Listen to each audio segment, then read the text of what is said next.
안녕하세요, 디즈니 플러스 구독자 여러분. 제이홉 인더 박스로 인사드리게 된 제이홉입니다. 제가 올해 햇수로 데뷔 10년 차를 맞게 되는데요. 와우. 오늘은 저의 여러 가지 모습들을 함께 살펴보며 프로필을 업데이트하는 시간을 한번 가져보도록 하겠습니다. 제이홉의 다시 쓰는 프로필 2023 버전.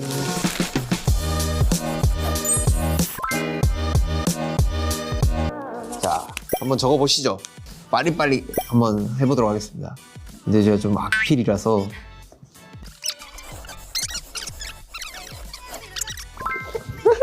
본인의 프로필을 본인이 직접 작성하는 게 물론 당연한 거지만은 당연하면서도 굉장히 힘든 것 같아요.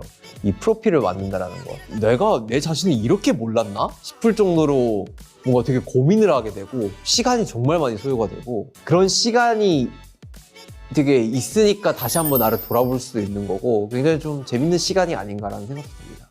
아, 오랜만에 썼네요. 제이홉의 다시 쓰는 프로필 2023 버전. 자, 생년월일 1994년 2월 18일 생입니다. 별명 호비. 네, 맞습니다. 사실 많은 분들이 이렇게 불러주세요. 뭐 팬 여러분들도 그렇고 뭐 스태프분들도 그렇고 제이홉의 호흡을 따서 홉이인데 근데 이거를 호비라고 계속 이야기를 해주시더라고요. 그래서 별명 호비라고 적었고요.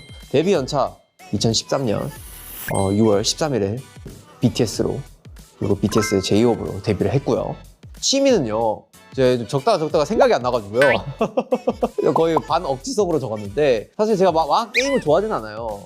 근데 요즘 좀 빠진 게 축구 게임을 좀 빠지지 않았나. 왜냐면 이거 월드컵도 있었고 굉장히 월드컵을 보면서도 축구라는 게 굉장히 재밌구나. 그러면서 이 축구 게임을 하면서도 약간의 그런 축덕이 된 느낌? 리그 선수들을 보면서도 되게 좋아하고 막 멋있어하고 약간 좀 이런 게 요즘 있는 것 같아요. 게임을 하면은 잡생각을 안 하더라고요. 제가 진짜 생각이 많은 타입인데 잡생각 없이 그냥 편안하게 할 수 있어서 되게 재밌는. 그리고 MBTI는 그러게요. 막 엄청나게 과몰입을 하는 타입은 아니라서 근데 뭐 최근에 했던 결과들도 그렇고 종합적으로 뭔가 나왔을 때는 INFJ라는 게 나오더라고요. 근데 저는 확실한 거는 다른 건 다 모르겠는데 J 하나는 확실한 것 같은 느낌이 듭니다. 좀 확실하게 좀 정리를 하고 계획을 하고 그걸 좀 하는 편인 것 같아요. 일적인 부분으로는. 여행이나 막 이런 거 가면은 일로서 뭔가 너무 많은 것들을 확실하게 했다 보니까 약간 P 성향이 되는 것 같아요. 아무튼 뭐 이렇고요. 습관을 사실 이렇게 적었는데 습관은 제가 항상 어렸을 때부터 제가 이 옆머리가 진짜 많이 떴어요. 그래서 항상 이 옆머리를 만지는 게 학창 시절 때부터 좀 있었던 것 같아요. 그래서 뭐만 하면은 와 이렇게 하고 뭐만 하면은 이러고 뭐만 하면은 이러고 만지는 방식도 다양해요. 이러고 손에 있는 모든 이런 부위들로 이 옆머리를 만지는 것 같아요. 그래서 그 습관이 좀 있지 않나라는 생각이 들고 가장 많이 하는 말은 제가 사실 리액션을 진짜 많이 해요. 뭐 팀에서도 그렇고 평소에도 사람을 만날 때 뭔가 리액션이 너무 많이 나오다 보니까 아 진짜요? 라는 말을 진짜 많이 하는 것 같아요. 그게 배어있는 것 같아요.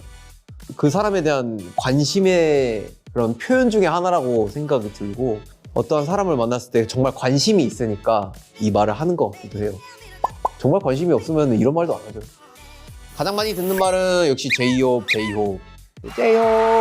어딜 가든 전 세계적으로 제이홉이란 말을 정말 많이 듣는 것 같아요. 정말 당연한 거기도 하지만은 팬분들이 외쳐주시는 것도 그렇고 정말 목청이 터지게 외쳐주셔가지고 이 말은 정말 잊을 수가 없는 그리고 내 이름이기도 하고 나를 상징하는 물건 이거는 뭐 변함없이 사실 아이스 아메리카노가 아닌가라는 생각이 듭니다. 어떠한 날씨든 항상 아이스 아메리카노를 먹고요. 뭔가 하루의 시작이고 나의 잠을 또 깨워주는 그런 요소이고 나를 상징하는 색 옛날에는 사실 데뷔 초반에는 되게 그랬었던 것 같아요. 뭔가 기억에 남기 위해서 되게 강렬한 색깔을 골랐었던 것 같거든요. 뭐 예를 들면 형광색이라든지 저는 초록색을 좋아하고요. 그리고 최대한 나의 이미지와 어울리는 색을 좀 골랐었던 것 같은데 그냥 다시 생각을 해보면은 제가 가장 좋아하고 선호하는 색깔은 그냥 브라운이고 이게 뭔가 전반적으로 되게 차분하게 해주는 것 같아요. 사람을 되게 안도감 있게 만들어주는. 그래서 옷을 입을 때도 항상 뭔가 브라운 계열의 옷을 좀 많이 입는다던가. 가장 좋아하는 문장. 사실 이 문장은 있는지는 잘 모르겠는데 그냥 노력은 결코 배신하지 않는다. 제가 사실 노력을 정말 많이 해요.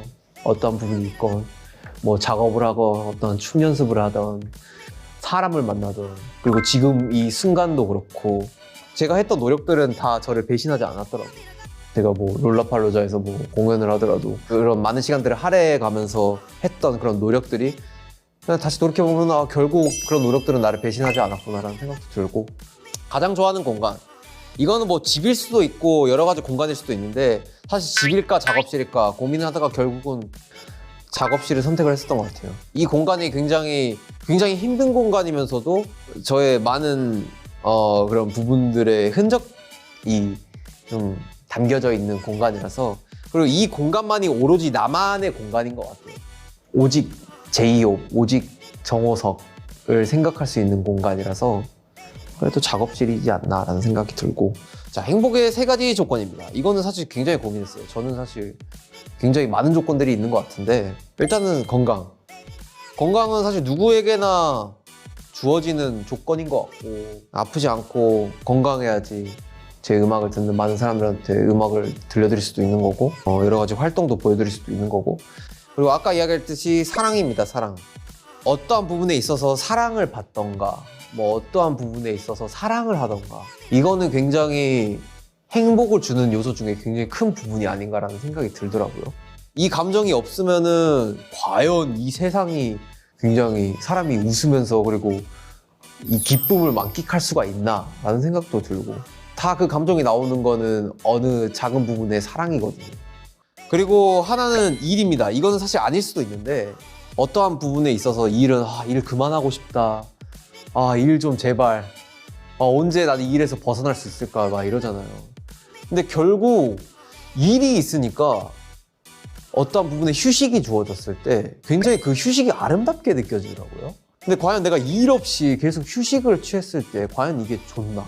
이것도 사실 잘 모르는 부분인 것 같아요. 결국 이게 있기 때문에 여러 가지로 다른 부분들이 굉장히 좀 크게 느껴지는 게 있는 것 같아요. 여튼 이런 부분에 되게 성취감도 느낄 수도 있고 여러 가지 그런 원동력이 될 수 있는 부분도 있을 것 같아서 분명히 이런 부분은 종합적으로 일이라는 거는 행복을 주는 조건 중에 하나다라는 거가 제 스스로 정리가 되더라고요. 꿈은요 그냥 오래오래 행복하게 저의 일을 하는 거죠. 저의 음악을 하는 거. 저는 사실 제 인생에 음악은 빠질 수가 없는 것 같아요. 어떠한 부분이 됐건. 음악이 없으면은 뭔가 이상하게 침묵이 돌더라고요. 근데 그거를 약간은 못 참는 것 같아요. 그래서 뭔가 사람과 사람 사이에 미묘한 그런 기류를 없애주는 그런 것도 되고 그리고 내 일이기도 하고 그냥 오래오래 내가 좋아하는 거를 사랑하는 거죠. 이런 게 사실 꿈이 아닌가라는 생각이 듭니다. 자, 삶의 모토 이거는 항상 제가 이야기했어요. 저는 매 순간 감사하며 살자. 이런 게 사실 저의 모토인 것 같아요. 그러니까 전 세계에 뭘 했길래 이러한 사람들을 만나가지고 이러한 일을 만나서 이러한 직업을 선택을 해서 이러한 사랑을 받고 전 세계적으로 관심을 받는 사람이 됐을까? 와, 이건 진짜 아직도 신기하다. 그래서 지금 순간에 감사하며 살자라는 게 늘 있는 것 같아요. 이거는 내가 다시 태어나도 이거는 못 이룰 그런 부분이다. 참 내 주변에 있는 사람한테도 고맙게 생각을 하게 되고 지금 이 순간도 그렇고 여러 가지 부분으로 굉장히 행복해지더라고요. 그리고 웃게 되고 그게 굉장히 큰 것 같아요. 내가 아무리 힘들고 고달퍼도 그래 내가 어떻게 이런 사랑을 받으면서 살 수가 있냐.